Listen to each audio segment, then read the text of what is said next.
Is this the most important election in Romania ever since ever? 1989, yeah, since the revolution. In the closing days of an election, every volunteer, every leaflet, every interaction counts. What's the kind of reaction you're getting? It's half and half. It's exactly like the polls say, it's half and half. They're canvassing for the pro-EU and pro-Ukraine Dan, and they think the alternative is dangerous. My main goal is to keep democracy in Romania, to keep the good guys in key places, okay?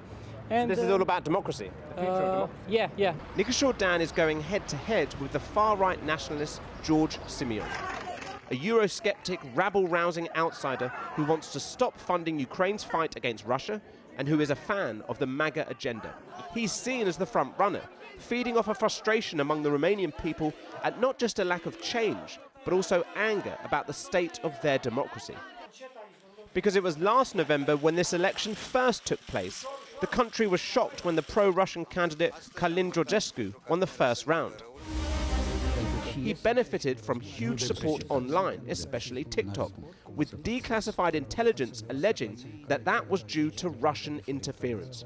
And so a second-round vote was cancelled by the country's constitutional court. It only created a vicious circle that we see now, even more support for the far right, almost doubling the votes for the candidate of the far right. I think it was a quick fix that now we're seeing the consequences. Here in Calaraș, just under 2 hours outside of the capital, it's Simeon country, where the apartments are crumbling and where people don't feel like the EU has done much. In Romania, it used to be like this.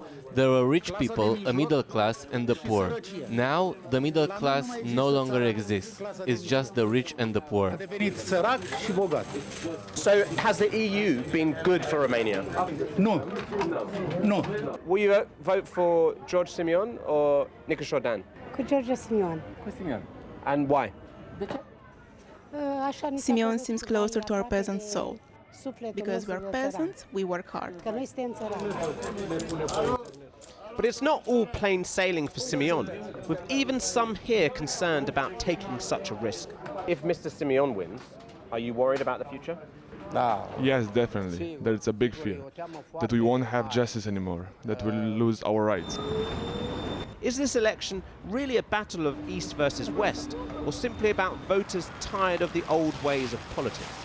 The answer to that has profound implications for not just the future direction of Romania, but the rest of Europe.